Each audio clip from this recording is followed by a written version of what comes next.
ver todos os obstáculos, todos os empecilhos em nossas vidas, mas que nunca, Pai, possamos esquecer de Ti, Pai. Que nunca venhamos esquecer, Senhor, do Teu grande amor que o Senhor tem por nós, Senhor Jesus. E essa noite nós queremos pedir, Senhor, perdão pelos nossos pecados, pelas nossas falhas, ó Pai, por muitas vezes, realmente, às vezes não confiarmos totalmente em Ti, Senhor Jesus. Deus, eu te peço que essa noite o Senhor venha sondar os nossos corações, sondar a nossa mente, Senhor Jesus. Deus, tira tudo que tem de ruim dentro de nós, dentro do nosso coração, do nosso pensamento, Senhor Jesus. Deus, que o Senhor venha renovar, Senhor Jesus, o nosso coração, Senhor Jesus. Que o Senhor venha limpar esta noite, Senhor, o nosso coração, Senhor Jesus.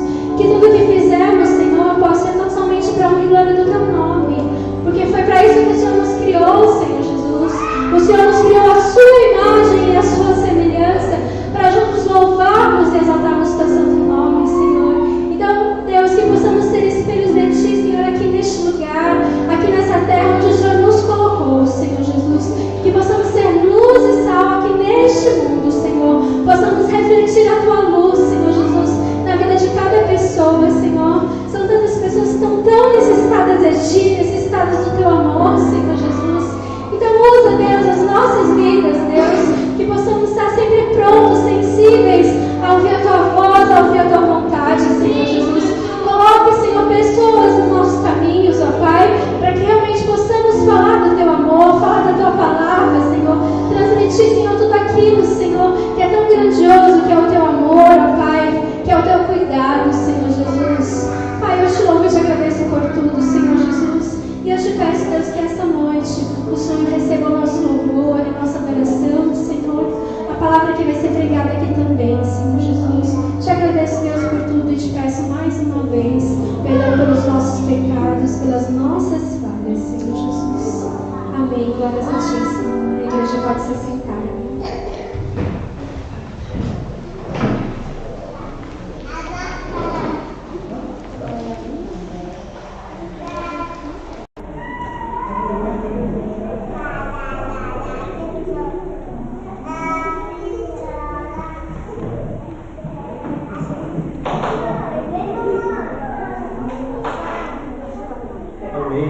Seja o nome do nosso Deus.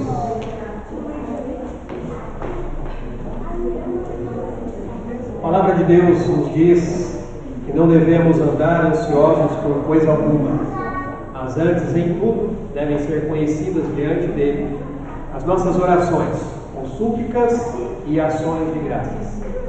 Se assim fizermos, a palavra diz que a paz que excede todo entendimento guardará os nossos corações e mentes em Cristo Jesus. A paz, como a própria palavra diz, não dá para explicar. Só quem sente é quem sabe. De saber esse cuidado de Deus, da providência divina sobre as nossas vidas. Nós vamos orar neste momento, vamos agradecer ao Senhor e também vamos interceder. Vamos continuar orando pela mãe de Moisés, a Maria da Glória. Ela passou por um procedimento cirúrgico na segunda-feira, teve necessidade de permanecer ali de um dia para o outro, pois foi identificado ali mais 2 veias que estavam entupidas, e nós vamos continuar orando pela vida dela, para que Deus continue ali manifestando o seu poder e graça sobre ela. E vamos agradecer. Ontem foi realizado o encontro da primavera, encontro de mulheres, foram quase 200 mulheres presentes ali no local.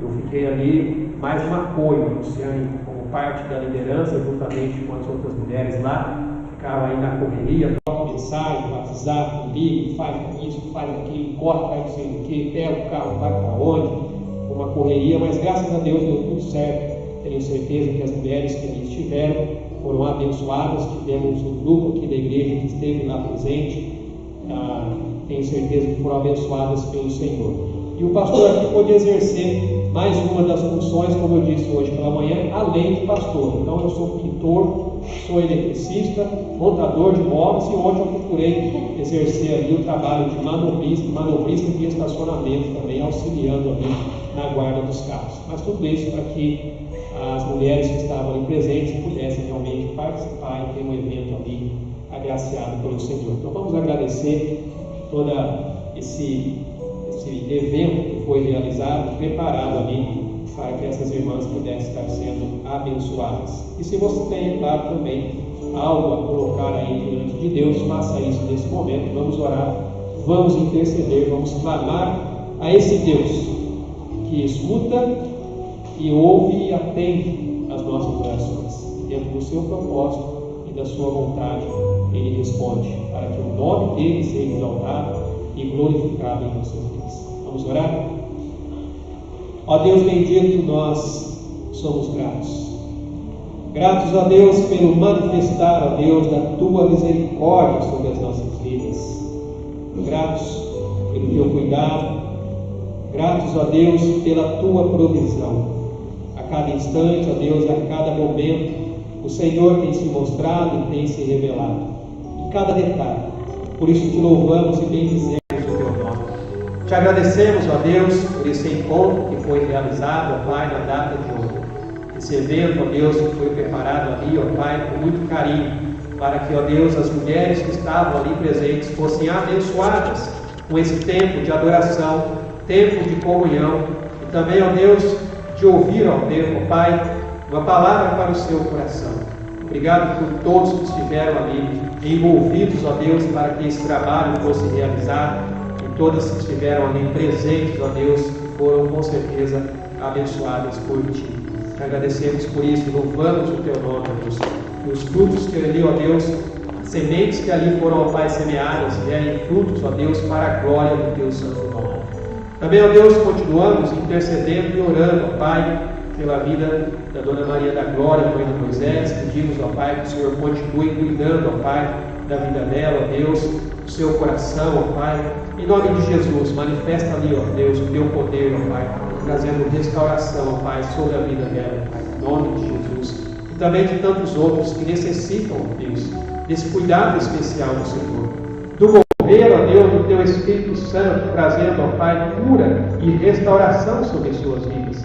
Oramos, ó Deus, por aqueles que necessitam, ó Pai, de libertação, estão presos, ó Deus, nos seus vícios e pecados. Entra, ó Pai, com a Tua providência, ó Deus, em nome de Jesus. Que o Teu Espírito Santo esteja convencendo, ó Pai, esses corações, através, ó Pai, da palavra, do manifestar do Teu poder sobre as suas vidas, trazendo, ó Pai, libertação, ó Pai. Também, ó Deus, abençoa com sabedoria e discernimento a vida daqueles que têm procurado diante do Senhor direção e sabedoria diante, ó Deus, de tomadas de decisões. Ó Pai, cada pedido que está sendo colocado agora diante do Teu altar, cada clamor que está sendo, ó Deus, levantado neste momento, ó Deus, pela Tua igreja, pelo Teu povo, nós, ó Deus, oramos, confiando, ó Pai, nas Tuas promessas e confiando, ó Deus, no Teu mover sobre cada vida, ó Deus, que está sendo agora apresentada diante, ó Deus, do Teu altar de graça e de misericórdia. Oramos também, ó Deus, agradecidos, no nome santo de Jesus. Amém, Senhor Deus. Amém, meus irmãos. Queria convidar para vir aqui à frente Moisés e a Tamires. Nós vamos hoje fazer a apresentação do nosso pequeno Anthony Samuel. A palavra de Deus nos traz aqui em Lucas, vem para cá, simples. Aí não fica pegando o vento da porta.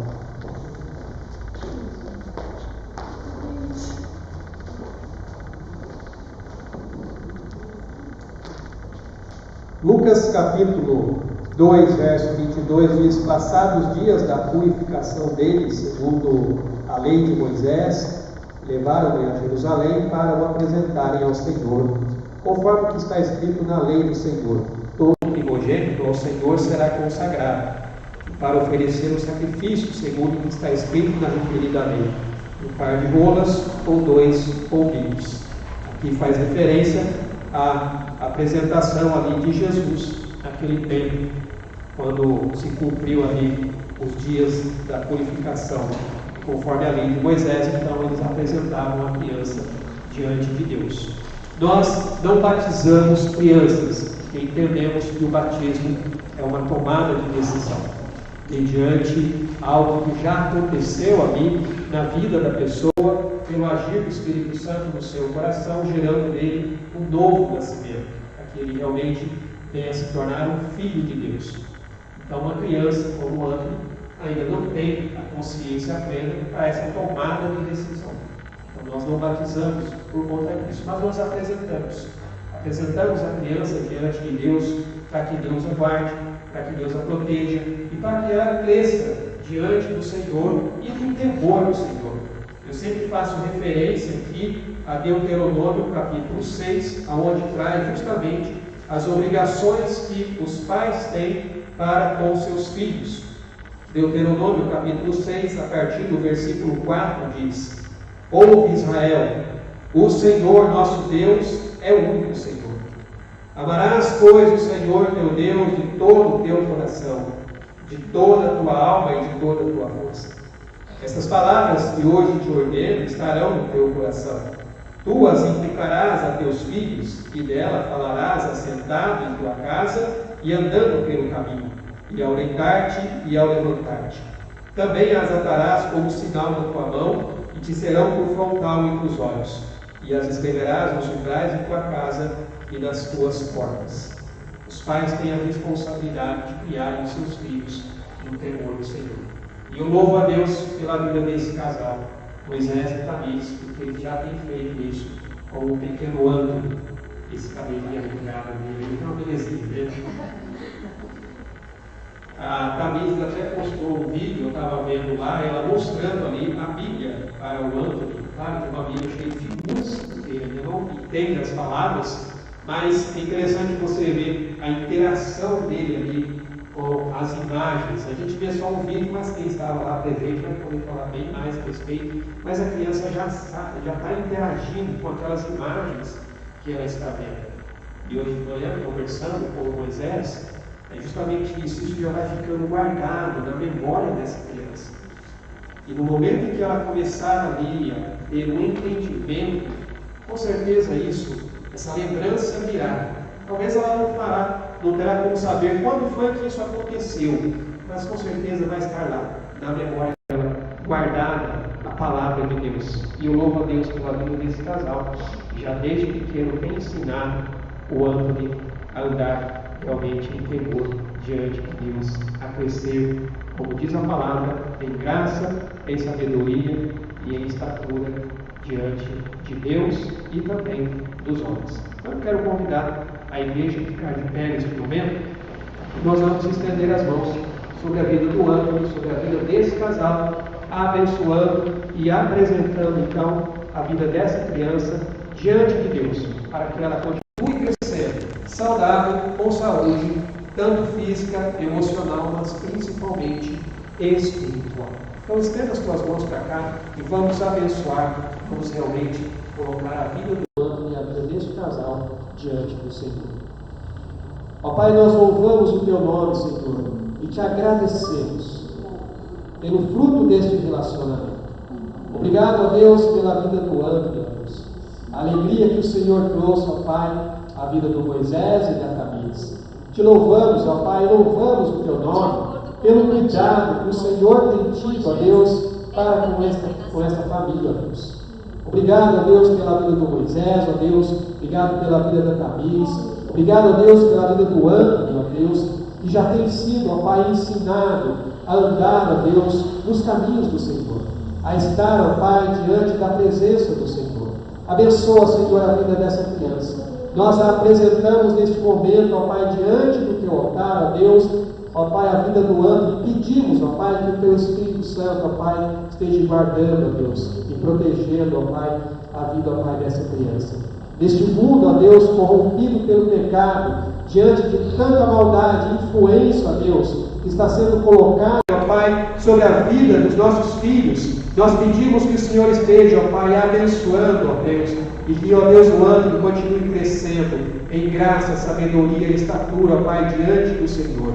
Ó Pai, a palavra que tem sido colocada sobre o seu coração, mesmo, ó Deus, ele ainda sem entender, ó Pai, mas chegará um momento em que ele começará, ó Deus, a compreender, e a mensagem, a semente já vai estar ali, para que possas frutificar para a glória do teu santo nome. Por isso, como igreja, nós abençoamos, como igreja, ó Deus, nós apresentamos a vida do André diante do Senhor, ó Pai, e pedimos a sua bênção sobre a vida dessa família, sobre a vida desse casal. No nome santo de Jesus, é que nós oramos agradecidos. Amém, Senhor Deus. Amém, Jesus. Os irmãos podem se assentar. Só dar aqui certificado.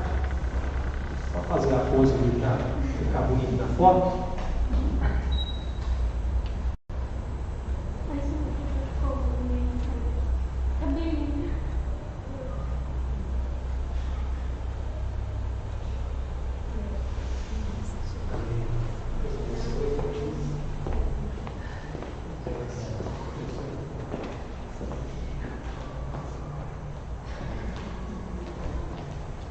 Que bênção, né, irmãos?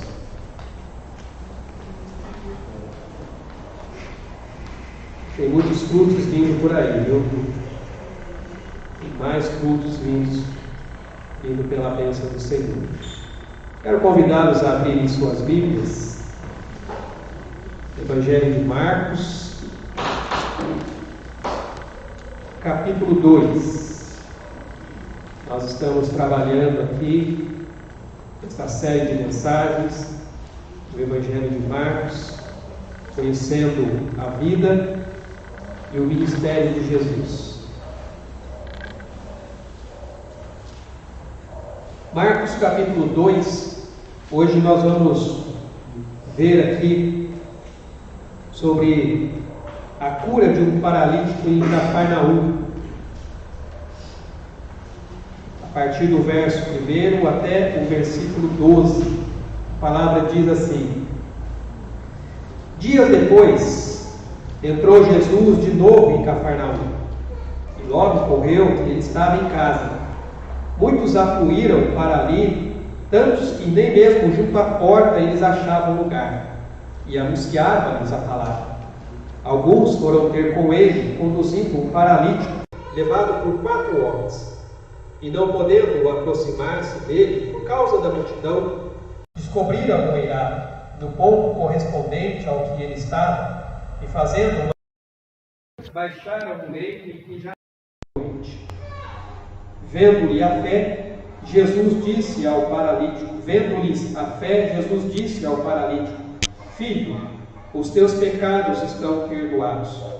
Mas alguns dos escribas estavam assentados ali e arrazoavam em seu coração: Por que fala? Isto é blasfêmia. Pode perdoar pecados, senão um que é Deus? E Jesus, percebendo logo por seu espírito que eles assim arrazoavam, disse-lhes: Por que arrazoais sobre estas coisas em vosso coração? Qual é mais fácil? Dizer ao paralítico: Estão perdoados os teus pecados? Ou dizer: Levanta-te, toma o teu leito e anda? Ora, para que saibais que o Filho do Homem tem sobre a terra autoridade para perdoar pecados, disse ao paralítico: Eu te mando, levanta-te, toma o teu leito e vai para a tua casa. Então ele se levantou e, no mesmo instante, tomando o leito, retirou-se à vista de todos, a ponto de se admirarem todos e darem glória a Deus, dizendo: Jamais vimos coisa assim. Muito bem, irmãos, na semana passada nós vimos ali a cura de um leproso, onde Jesus também manifestou ali o seu poder, restaurando então a vida daquele homem. E aqui nós temos Jesus restaurando a vida deste paralítico.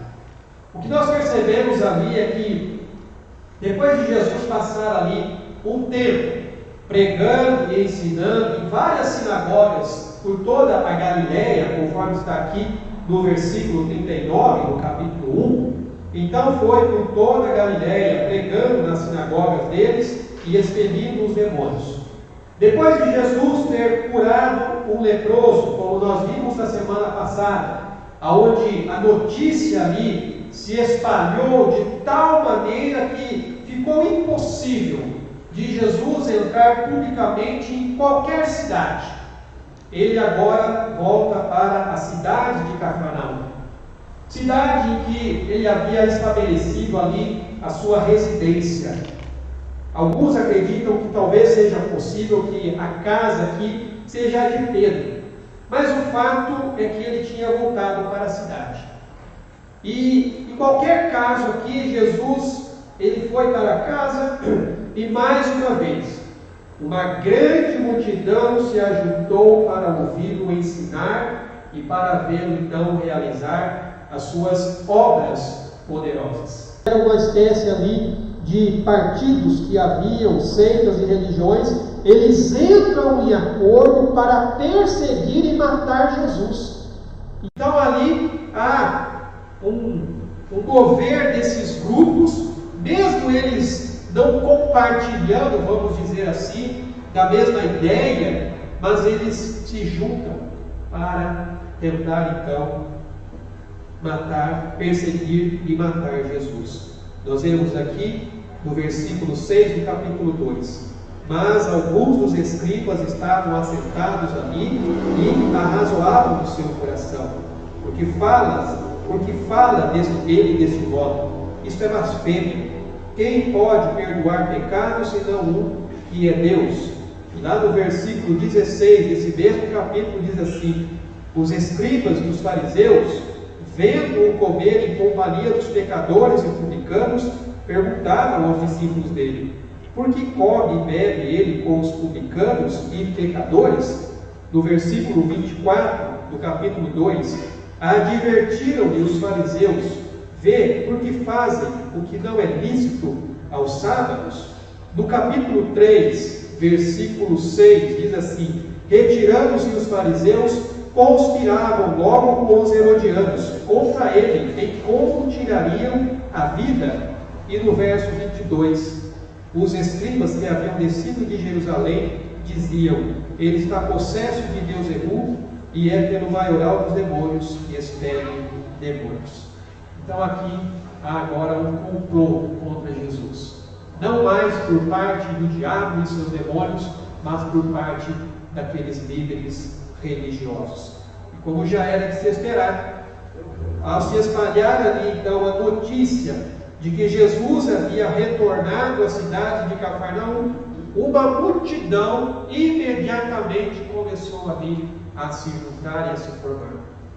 O relato de Marcos aqui diz que as pessoas estavam amontoadas em tão grande número que não havia mais espaço, nem mesmo perto da porta, impossibilitando então outras pessoas de entrarem ali.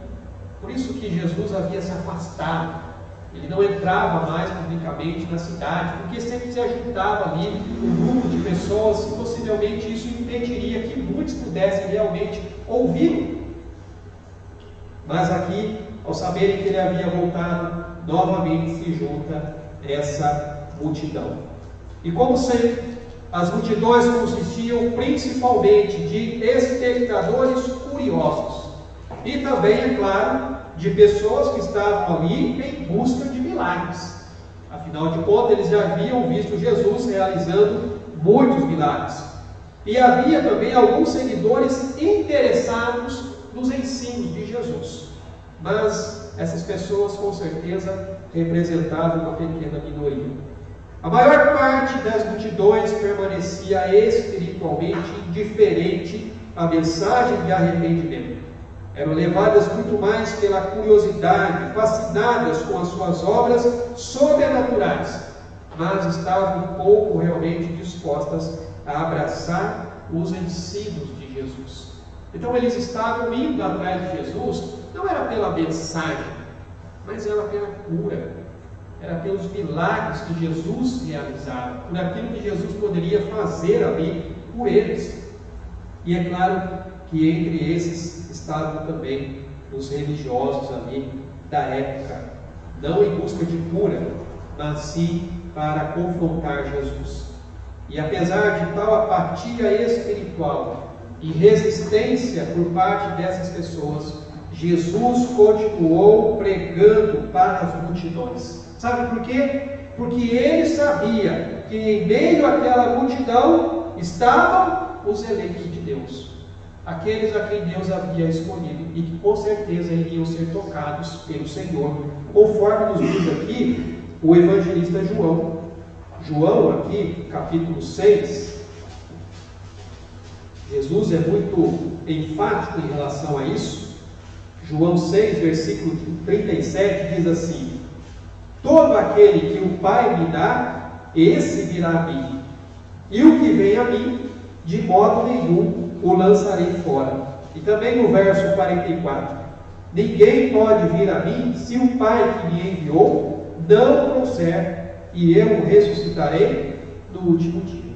Então, independente de quem estava na multidão, fossem as pessoas apenas curiosos que estavam ali para saber quem era esse homem que estava ganhando essa fama, seja em busca dos milagres, ou seja, os religiosos para confrontar Jesus, Jesus não deixou de pregar, Jesus não deixou de falar a palavra de Deus. Por quê? Porque ele sabia que em meio às multidões haviam aqueles que foram escolhidos pelo Senhor e que com certeza seriam tocados pela palavra de Deus. Por isso, irmãos, nós pregamos a todas as pessoas, porque Jesus conhecia, nós não conhecemos, nós não sabemos, somente Deus é quem conhece os seus eleitos e os seus escolhidos. Então nós pregamos a todos, e aqueles que forem tocados pelo Senhor são os escolhidos de Deus e serão então chamados por Ele pela mensagem. Nesta ocasião, na casa de Cafarnaum, como era seu costume, ele estava ensinando a palavra àquela multidão. E os escribas e fariseus que se misturaram então na multidão neste dia, eles não estavam lá para apoiar o ministério de Jesus ou aprender com ele. Muito pelo contrário, eles estavam ali presentes, porque eles estavam vendo aquele homem como uma ameaça. Eles viam Jesus muito mais como uma ameaça crescente. A maioria deles nem mesmo era de Cafarnaum, mas eram de outras cidades ao redor da Galiléia e até mesmo de Jerusalém, conforme nós vimos ali Lucas nos relatando. Mas eles haviam se misturado no meio da multidão de espectadores curiosos para ouvir o que Jesus tinha para dizer, porém com o único propósito de encontrar uma falha que seja, para poder desacreditá-lo e eventualmente então eliminá-lo daquele contexto. Naturalmente, é claro que esse conflito não poderia ser evitado. Jesus, ele enfatizava o amor, enquanto os religiosos insistiam no legalismo. Jesus ensinava a lei de Deus, mas os religiosos ensinavam a tradição dos homens. Jesus pregava a liberdade, mas aqueles homens a servidão. Jesus enfatizava a atitude do coração, mas aqueles homens as ações externas. Então o conflito com certeza seria inevitável. E Jesus tinha o seu próprio estilo de pregação. Jesus tinha o seu próprio estilo de ministrar a palavra. Conforme nós vimos aqui em Marcos capítulo 1, no versículo 22, maravilhavam-se da sua doutrina, porque os ensinava como quem tem autoridade e não como os escribas. Então Jesus, ele tinha uma forma particular de falar com as pessoas. Ele interpretava ali a própria lei de Deus para que as pessoas pudessem entender, mas sem usar referência a ninguém. Ah, porque o comentário, porque fulano, ciclano, beltrano disse isso. Não, ele diz: eu vos falo, eu vos digo aquilo que a palavra está revelando. Então Jesus tinha o seu próprio estilo, e ele estava pregando o Evangelho para essa audiência, e esse era com certeza o propósito dele, porque aqui no verso 38 do capítulo 1 diz: Jesus porém lhe disse: vamos a outros lugares, às povoações vizinhas, a fim de que eu pregue também ali, pois para isso é que eu vim. Jesus veio para trazer a mensagem de esperança. Jesus veio para trazer a mensagem de liberdade, de salvação. Jesus não veio pregar a tradição dos homens. Jesus, ele veio para trazer esperança ao coração das pessoas. Mas enquanto ele estava ali, ministrando aquela palavra, de repente algo acontece. Irmãos, tente se colocar nessa situação.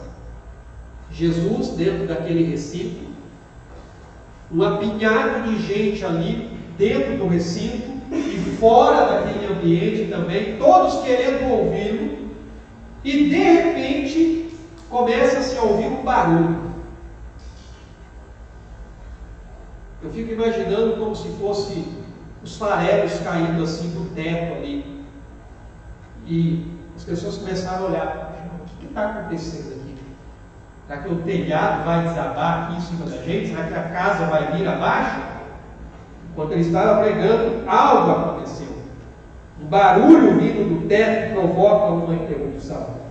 E dentro dessa casa aglomerada de gente, vai ocorrer um grandioso e maravilhoso milagre. Um milagre que vai deixar todos estupefatos, admirados. O que nós vamos aprender aqui nesta noite é a autoridade de Jesus para curar e perdoar pecados. E a primeira coisa que nós notamos aqui é o poder de uma fé compartilhada. Porque aqui, no versículo 3 e no versículo 4, diz assim: alguns foram ter com ele, conduzindo um paralítico, levado por 4 homens, e não podendo aproximar-se dele por causa da multidão, descobriram o eirado do ponto correspondente ao que ele estava, e fazendo uma abertura, baixaram o leito em que jazia o doente. Imagine se aqueles homens chegando com aquele paralítico na maca, e de repente aquela multidão está ali. Não tem como entrar, não tem como passar. Onde está Jesus? Jesus está lá dentro da casa. Como que a gente vai chegar até ele? Não tem como, a multidão está aqui. Então eles vão dar um jeito aqui de levar esse paralítico até Jesus. Jesus estava ensinando quando homens carregando uma maca com um paralítico se aproximavam. Eles foram ali, obviamente, buscar a cura para este homem aflito. E a situação desse paralítico, irmãos, devia ser bem difícil. Devia ser uma vida miserável. Porque só o fato dele ter que ser carregado significa que ele não tinha nenhuma possibilidade de poder mover-se por si mesmo. Ele teve que ser levado. Aquele homem carregado. Algumas pessoas então resolveram ajudá-lo. Talvez amigos, conhecidos, queriam dar uma nova vida para ele, tirá-lo daquela situação miserável que não sabemos quanto tempo ele estava vivendo, assim como a vida daquele leproso que nós vimos na semana passada. Não sabemos quanto tempo ele ficou leproso, mas o fato é que ele passou boa parte da sua vida vivendo de uma forma deplorada, de uma forma miserável. E aqui estava um homem nessa mesma situação. Ele não poderia ir por si mesmo até Jesus. Ou ele era levado, ou então estaria fadado ao desespero e a viver paralítico para o resto da sua vida. No entanto, algumas pessoas aqui tiveram a visão de levá-lo e de pô-lo diante de Jesus.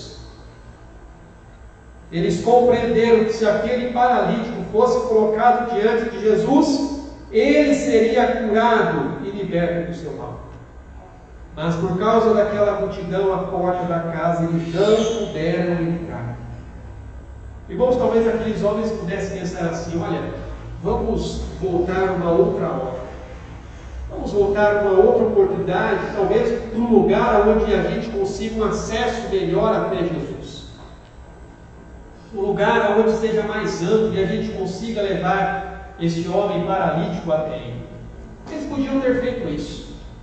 Podiam ter voltado para trás. Desistido diante daquele obstáculo que estava ali entre eles e Jesus. Mas eles não fizeram isso. Muito pelo contrário. Eles recusaram-se a desistir. Eles criaram ali entre eles um plano para chegar até Jesus. E a coragem e a habilidade daqueles homens, e em particular a confiança que eles tinham, e acima de tudo, a fé que eles tinham de que Jesus iria curar aquele homem, isso é digno realmente de fazer menção. Talvez a casa tivesse ali uma escada em que se podia subir ao telhado. As casas em Israel eram feitas ali como se fossem aquelas casas de pau a pique hoje em dia, feitas de barro. Então talvez tivesse alguma coisa, uma escada que subisse ali até aquele eirado, como se fosse uma plataforma em que eles pudessem ficar ali em cima. Nós não sabemos a forma como eles chegaram lá. Mas a questão é que eles chegaram. Eles levaram aquele homem. Eles se esforçaram. Enfrentaram todos os obstáculos possíveis. E depois de fazerem uma abertura no teto, eles baixaram o leito no qual o paralítico jazia. E foi assim então que o paralítico chegou até os pés de Jesus. Uma fé compartilhada, irmãos. Não somente aquele paralítico estava crendo que Jesus podia curar, mas aqueles homens também estavam crendo que Jesus podia curar. Talvez você tenha amigos, você tenha pessoas que precisam da sua ajuda. Precisa da fé. E a sua fé pode ajudar. Você pode levar alguém até Jesus. E não importa qual é o obstáculo que você tenha que enfrentar. Leve essa pessoa até Jesus. Esses homens enfrentaram todos os obstáculos. Mas eles não desistiram. Eles foram ousados, irmãos. Imagine você subir no telhado.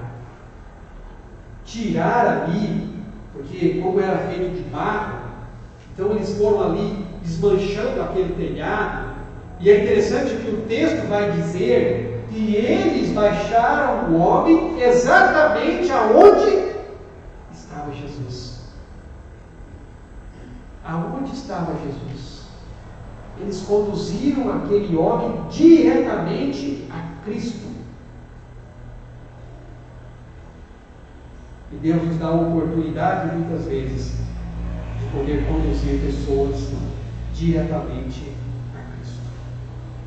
E apesar de nenhum deles ter falado alguma coisa, todos eles confiaram. E isso é o que importa. Eles tiveram fé. E a fé deles tocou o coração do Senhor, levando o evangelista Marcos a registrar o seguinte: vendo-lhes fé. Jesus não diz vendo-lhe a fé. Não era só a fé do paralítico. Jesus diz vendo-lhes a fé. A fé de quem? Daqueles homens. Uma fé compartilhada mostra o poder daquilo que Deus pode fazer quando pessoas têm um objetivo em comum.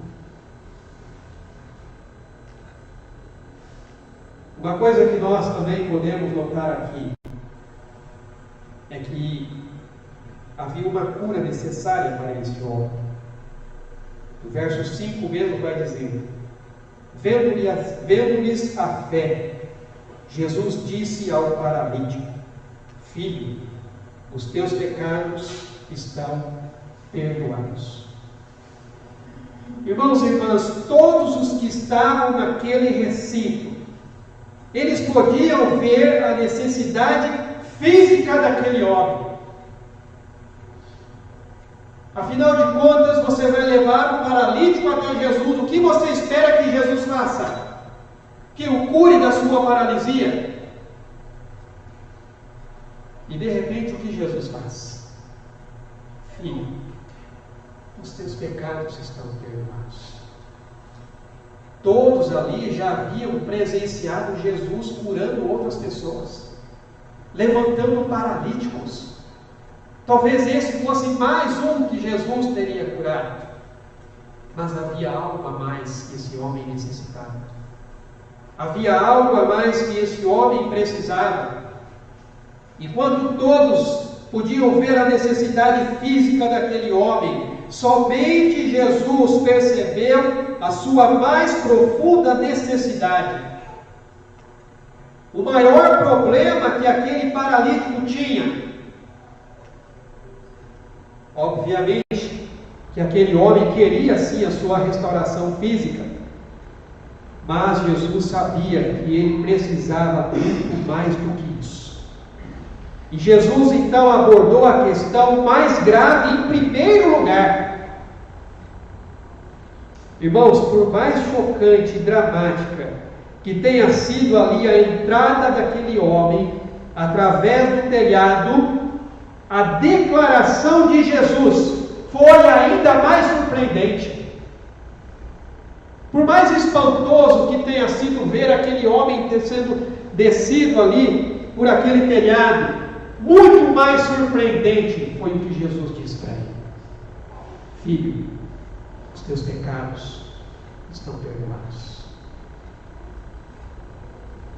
O pronunciamento de perdão foi uma lição para todos os que estavam ali, porque todos souberam que o grande médico considerava as bênçãos espirituais em um nível mais elevado do que as bênçãos materiais. Muito mais do que a bênção física, Jesus sabia que aquele homem precisava da bênção espiritual.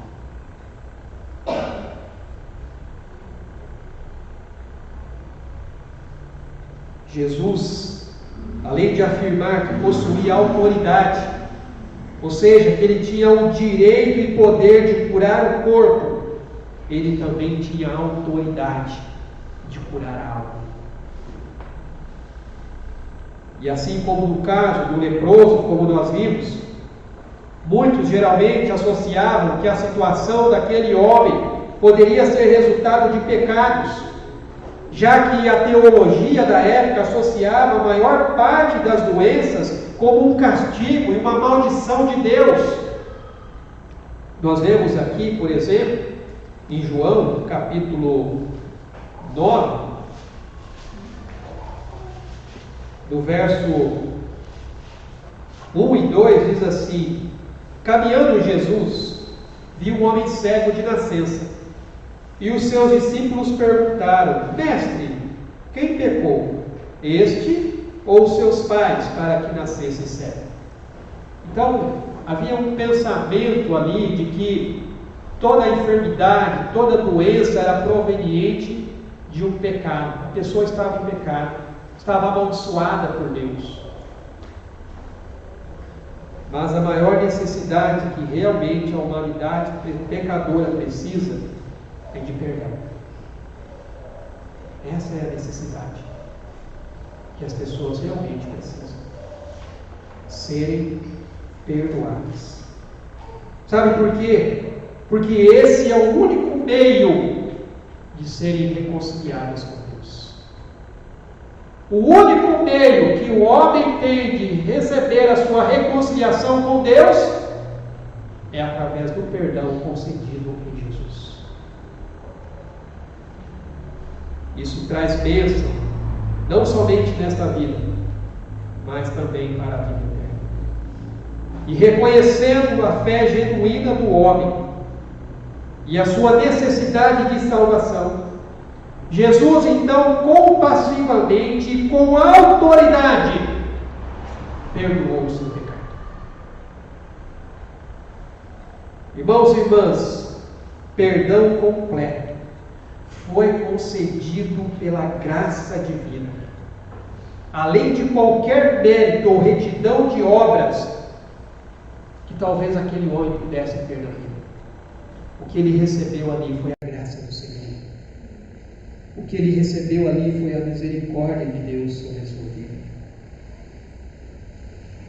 O maior problema da humanidade, a maior doença é o pecado.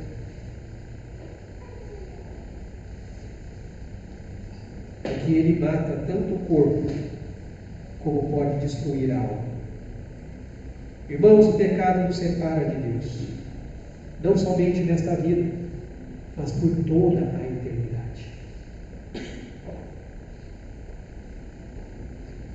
Jesus oferece o único remédio eficaz para a questão do pecado, o seu perdão, completo e restaurador.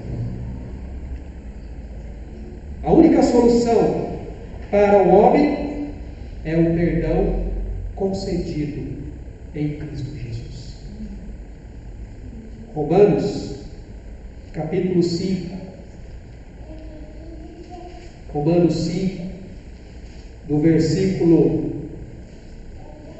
8, diz: mas Deus prova o seu próprio amor para conosco, pelo fato de ter Cristo morrido por nós, sendo nós ainda pecadores. Você pode ficar liberto. Você pode ser perdoado, ser salvo, ter alegria. Tudo isso através de Jesus.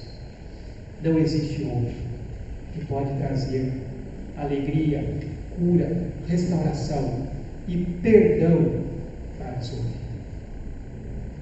Só Jesus pode fazer isso. E Ele usou essa autoridade de perdoar pecados com a vida deste homem, porque Ele percebeu qual era a real necessidade dele. Não era apenas a cura física. Aquele homem precisava de cura da sua alma. Mas nós temos aqui a indignação daqueles religiosos, mas também uma prova da divindade de Jesus. Pois a partir do versículo 6 vai dizer assim: alguns dos escribas estavam assentados ali e arrazoavam em seu coração: por que fala ele deste modo? Isto é blasfêmia. Quem pode perdoar pecados senão um que é Deus? E Jesus, percebendo logo por seu espírito que eles assim arrazoavam, disse-lhes: por que arrazoais sobre estas coisas em vosso coração? Qual é mais fácil? Dizer ao paralítico: estão perdoados os teus pecados? Ou dizer: levanta-te, toma o teu leito e anda? Ora, para que saibais que o Filho do Homem tem sobre a terra a autoridade para perdoar pecados, disse ao paralítico: eu te mando, levanta-te, toma o teu leito e vai para a tua casa. Jesus era um homem que tinha conseguido atrair sobre ele mesmo a atenção dos dirigentes oficiais do povo judeu, o que era conhecido como Sinédrio. Só para os irmãos terem uma ideia, o Sinédrio era uma assembleia religiosa judaica do tempo de Jesus. Os membros do Sinédrio governavam e julgavam o povo judeu de acordo com a lei de Moisés e as tradições judaicas. Então aqueles homens não estavam ali por acaso. Eles foram enviados por esse grupo religioso que coordenava a vida das pessoas. E uma das funções do Sinédrio era justamente ser guardião estrito da ortodoxia, ou seja, uma corrente de doutrina que declara, que representa a visão correta. Por exemplo, Um dos deveres do Sinédrio era encarregar-se dos falsos profetas. Então, o que nos parece aqui é que o Sinédrio tinha enviado ali uma espécie de comissão investigadora para ver, afinal de contas, quem é esse Jesus, porque a fama dele estava correndo. E eles começaram a ver assim: olha, vamos lá ver então quem é a esse que estão chamando de profeta, sobre o que ele está falando, sobre o que ele está pregando. E a declaração de Jesus foi tão radical que ocasionou ali uma reação daqueles religiosos que faziam parte daqueles que estavam prestando atenção a cada palavra de Jesus, mas no intuito de prender ou de tentar desacreditá-lo diante do povo. Irmãos, nós vemos aqui algo interessante. Aqueles que mais conheciam teologia tornaram-se os maiores inimigos de Cristo. Os que mais conheciam da Bíblia tornaram-se os piores inimigos de Jesus. Porque a motivação deles não era aprender, a motivação deles era apanhar Jesus em alguma contradição. E eu posso dizer que, infelizmente, ainda hoje há pessoas que muitas vezes vêm à igreja e saem até piores, porque na verdade elas vêm como juízes do mensageiro e não servos da mensagem. Elas não vêm para ouvir a palavra, tocar o seu coração, mas elas vêm para criticar, elas vêm para falar mal.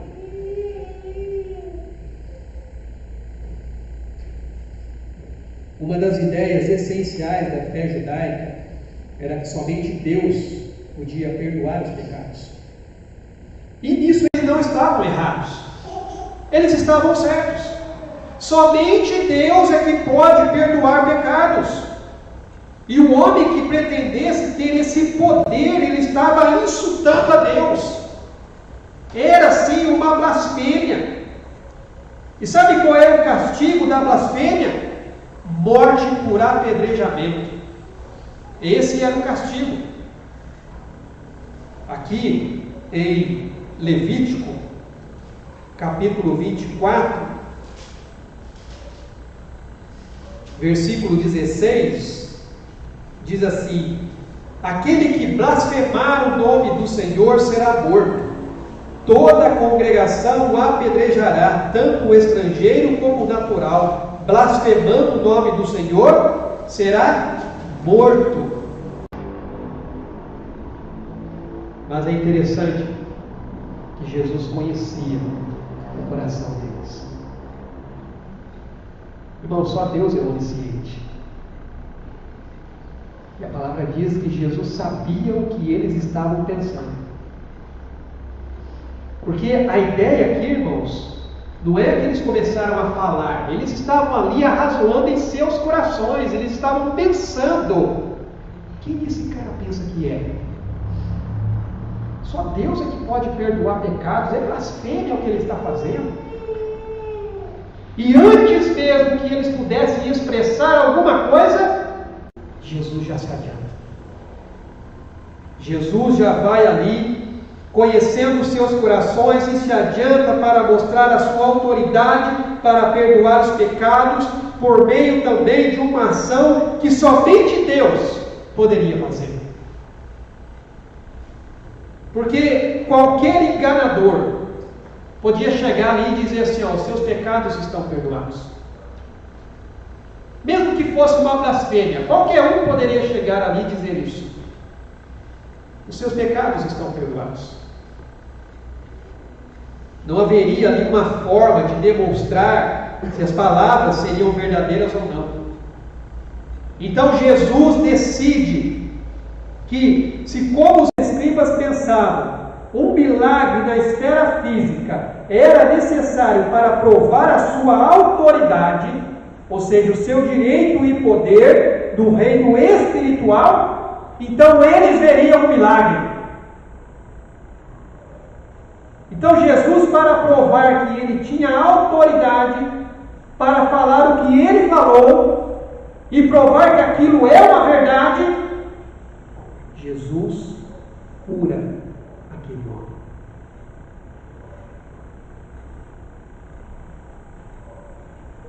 Diante das suas alegações de blasfêmia, Jesus demonstra a sua divindade, porque ele vai se referir a si mesmo como sendo filho do homem. O texto diz aqui: ora, para que saibais que o Filho do Homem tem sobre a terra autoridade para perdoar pecados. Irmãos e irmãs, esse termo aqui utilizado por Jesus é o termo utilizado pelo profeta Daniel para se referir ao Messias, aquele que viria ali para reinar, para governar, para exercer o poder de Deus. Aqui em Daniel capítulo 7, versículo 13 e 14, vai dizer aqui, olha: eu estava olhando nas minhas visões da noite, e eis que vinha com as nuvens do céu um como filho do homem, e dirigiu-se ao ancião de dias, e o fizeram chegar até ele. Foi-lhe dado domínio e glória e um reino, para que os povos, nações e homens de todas as línguas o servissem. O seu domínio é domínio eterno que não passará, e o seu reino jamais será destruído. Jesus faz menção a essa profecia, para que vocês creiam que o Filho do Homem tem poder para perdoar pecados. Então, ao fazer o seu questionamento, Jesus ele não estava pedindo o que é mais fácil de fazer, já que as duas coisas aqui, dentro de um olhar espiritual, estavam além da capacidade humana. Tanto perdoar pecados quanto curar aquele paralítico estava além da capacidade humana.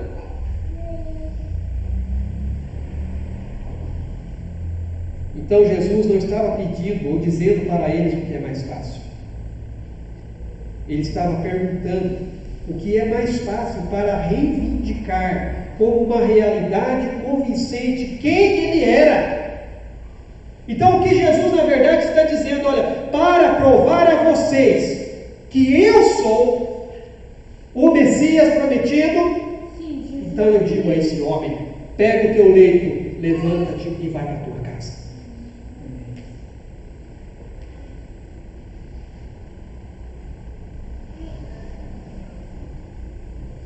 Irmãos e irmãs, doença e incapacidade são consequências de viver em um mundo caído. Isso significa que os efeitos do pecado que permeiam o pecado são a causa de todas as doenças e sofrimentos, sim. Porque a palavra diz que após a queda, maldita é a terra por tua causa.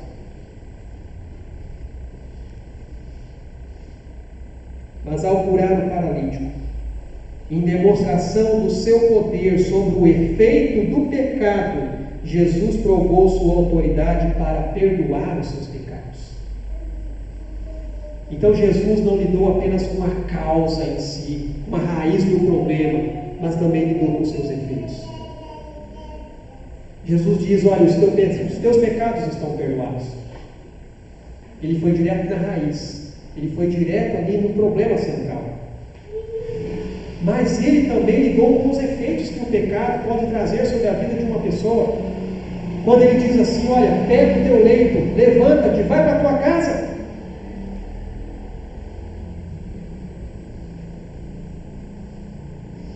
O milagre provou que Jesus tinha poder sobre o pecado e seus efeitos. Ao realizar este milagre, Jesus provou para todos verem que ele não era um blasfemo.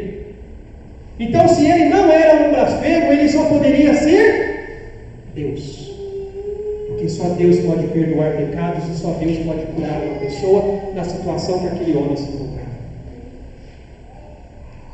Jesus provou a sua divindade para a vida daqueles religiosos.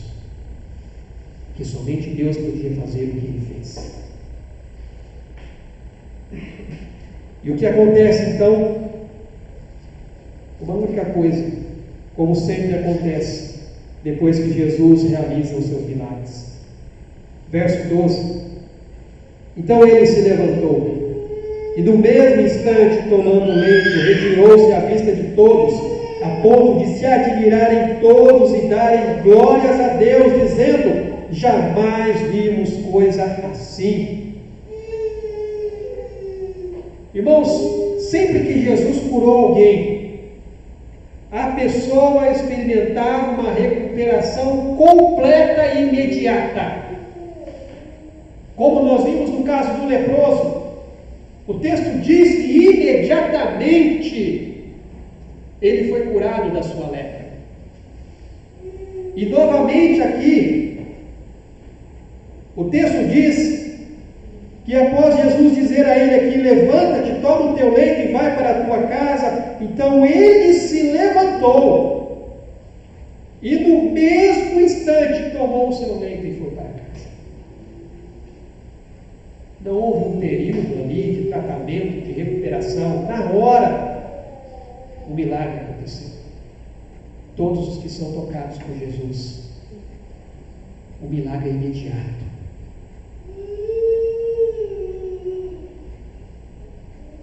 Nós temos ali a sogra de Pedro, o leproso.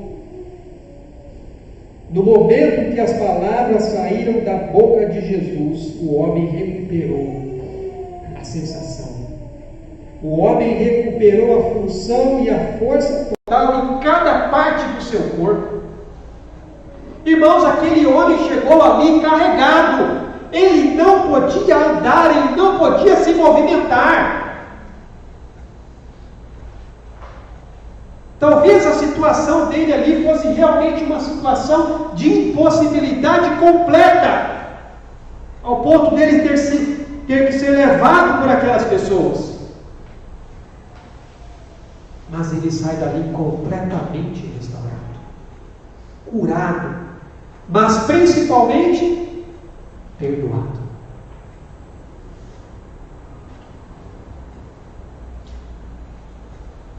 A multidão completamente maravilhada com tudo que acabara de acontecer, abre caminho para aquele homem passar. Para entrar dentro daquela casa, ele precisou ser levado pelo telhado, mas ele saiu pela porta da frente, totalmente curado, totalmente restaurado. Nós não sabemos as condições em que muitas vezes as pessoas entram dentro de uma igreja, mas o que nós esperamos é que ela saia pela porta da frente, curada, restaurada e principalmente perdoada.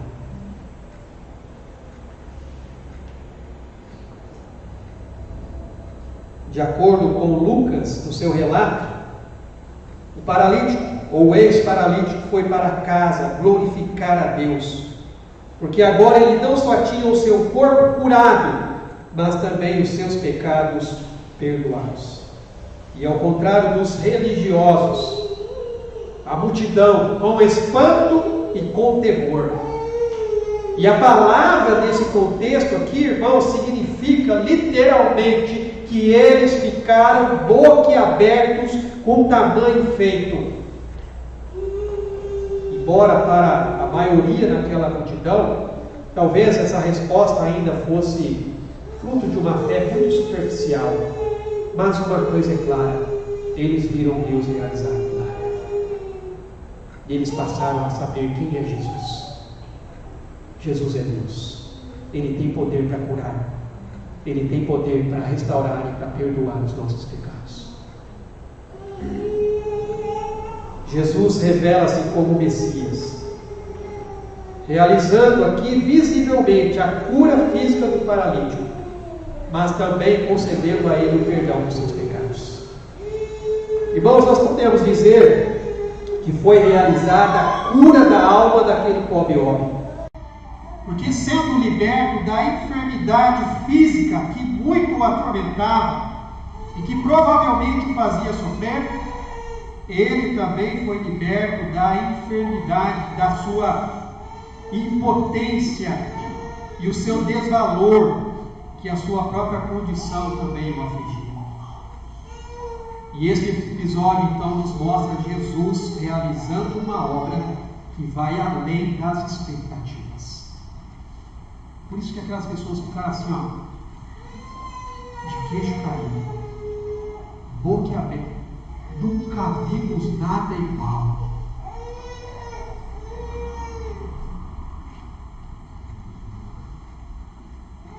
Mais uma vez, Jesus nos ensina que Ele tem autoridade e poder absoluto sobre o âmbito físico e também espiritual.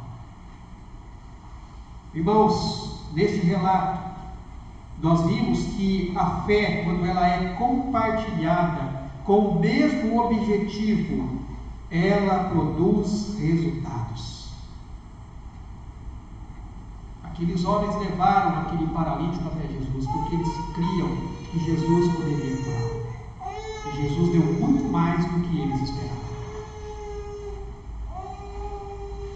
Os milagres de Jesus funcionavam como sinais de validação da sua afirmação de que ele possuía autoridade divina para perdoar os pecadores. Então Jesus, ele não só tinha o poder de perdoar os pecadores, mas a palavra diz que ele se tornou o sacrifício perfeito, aonde o perdão de Deus nos é concedido. As palavras de Jesus, que ele falou para o paralítico há mais de 2000 anos, irmãos, são as mesmas palavras que ele ainda fala hoje para aqueles que vão até ele com fé e genuína. Ele diz para você: filho, os teus pecados estão perdoados. Muito mais do que a cura física, Deus quer trazer a salvação da sua vida. Então ele diz para você: filho, os teus pecados estão perdoados.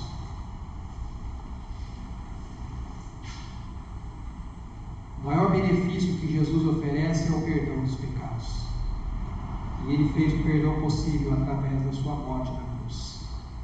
E ele agora oferece o perdão a todos aqueles que estão dispostos a se arrependerem de seus pecados e a crerem no seu nome. Irmãos e irmãs, Deus não promete curar todas as nossas enfermidades e doenças físicas.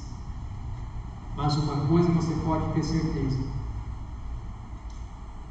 Ele pode curar a pior doença que paralisa a sua vida: o pecado. Porque somente Ele pode realmente nos perdoar. E foi para isso que Ele sofreu. Foi para isso que Ele morreu. Derramou seu sangue e nos deu a garantia da vitória quando Ele ressuscitou. A salvação em Jesus Cristo nos levanta para a vida, traz paz ao nosso coração, mediante o perdão de nossos pecados. E sabe o que acontece? Nos transforma em testemunhas do poder de Deus. Assim como aconteceu na vida desse paralítico. Ele foi para casa glorificando o nome de Deus. Isso é o que acontece quando alguém encontra com Jesus. Ele glorifica o nome de Deus. Porque ele encontra ali salvação, porque ele encontra cura, restauração, mas principalmente ele encontra o perdão. E isso é algo que só Jesus pode fazer por nós, ninguém mais. Ele tem autoridade para curar e ele tem autoridade para perdoar. Vamos orar?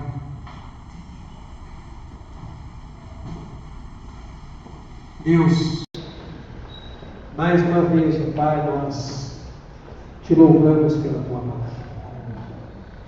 Palavra bendita, palavra, Deus, que vem diretamente do Senhor para nós, de encontro ao nosso coração.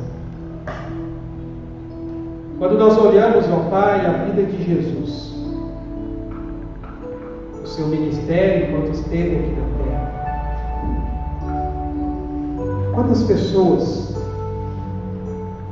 foram curadas por Ele? Quantas pessoas foram tocadas? Quantas pessoas receberam, ó Deus, uma palavra de encorajamento? Receberam uma nova direção para as suas vidas. Pessoas que estavam ali, ó Deus, desacreditadas. Pessoas que eram desvalorizadas. Pessoas, ó Deus, que já não tinham mais esperança nenhuma. Mas quando Jesus chegou, trouxe renovação, trouxe cura, trouxe perdão, trouxe salvação.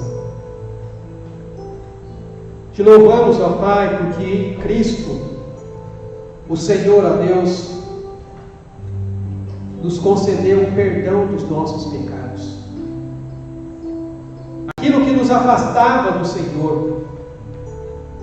E hoje nós podemos desfrutar da Tua presença, do manifestar, ó Deus, do Teu Espírito Santo sobre as nossas vidas.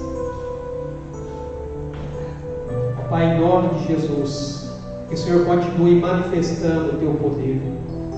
Poder de cura, Pai. Poder, ó Deus, de restauração, de salvação, de libertação. Que muitas vidas sejam alcançadas, ó Deus, pela palavra do Senhor, palavra bendita. Muito obrigado, Deus, porque em Cristo nós somos perdoados. Nós podemos ter paz em nosso coração, porque fomos reconciliados com o Senhor. Podemos desfrutar da alegria verdadeira. Te louvamos por isso, ó Deus. Te agradecemos, porque nós temos visto, ó Pai, o operar do Senhor, ó Deus, em cada coração. E eu peço que o Senhor continue manifestando e operando, ó Deus, em cada vida. E aqueles que ainda, ó Deus, não se entregaram, aqueles que ainda não reconheceram que Jesus, Ele tem o poder de curar, Ele tem o poder de salvar, que sejam tocadas pelo Teu Espírito Santo. Que se arrependam dos seus pecados e se voltem para Cristo, o único que pode perdoar e nos livrar da condenação eterna, nos concedendo vida e vida abundante diante do Senhor. Por isso te bendizemos, te louvamos, te agradecemos. Em nome de Jesus. Amém, Senhor. Amém, meus irmãos. Quero passar aqui alguns avisos. Lembrando que sexta-feira nós temos o nosso culto de oração. A cada 15 dias nós temos realizado os nossos encontros aqui na igreja, das 20 até 21, 21h30 no máximo, onde nós tiramos um momento aqui de uma breve reflexão da palavra de Deus e também o tempo para estarmos orando, intercedendo aí uns pela vida dos outros. Então, na próxima sexta-feira, agora, nós teremos o nosso culto de oração das 20 até as 21, no máximo até 21h30, para a gente realmente poder estar clamando e colocando diante de Deus as nossas necessidades e também, é claro, necessidades de outras pessoas. E no próximo sábado, irmãos, como eu anunciei na semana passada, nós vamos ter o nosso encontro de homens. Então, as mulheres tiveram aí o encontro aí delas. Ontem o encontro, na verdade, foi regional, mas no próximo sábado nós então vamos ter esse nosso encontro aqui, que vai começar às 9 horas. A ideia aqui, irmãos, é nós tirarmos um dia para a gente estar junto. A gente vai vir logo aqui pela manhã, vai ter um tempo aqui para a gente poder compartilhar a palavra, para orarmos juntos, e depois vai ser serviço. Então venha preparado para trabalhar, porque nós estamos pensando em fazer a manutenção aqui desse barracão, na verdade, provavelmente desmanchar ali, arrumar, organizar toda aquela parte ali onde são guardadas ali algumas coisas, e também algumas necessidades aqui que a gente tem, como por exemplo arrumar algumas dessas janelas de vidro que já não travam mais. Então às vezes bate um vento ali, você ouve a janela batendo porque ela já não tem mais a trava. Então a gente vai ver se consegue também organizar, arrumar as janelas, limpar também esses vidros que já estão bastante empoeirados, e possivelmente algumas outras coisinhas necessárias de manutenção aqui da igreja. Então a gente vai ter esse tempo para a gente poder fazer tudo isso, realmente colocar aí a mão na massa e trabalhar. E aí a ideia é a gente fazer depois aqui um almoço com um churrasco. Então a gente vai compartilhar aí através do grupo lá de homens. Pastor, eu não faço parte desse grupo, como é que eu faço? Manda uma mensagem para mim e a gente vai conversando aí, de repente eu até te incluo lá no grupo também, onde você coloca lá o seu nome, que a gente precisa saber quantos dos irmãos vão estar aqui com a gente. Então quem faz parte do grupo lá de homens aqui da igreja, já tem lá uma relação com alguns nomes que vão estar aqui presentes conosco.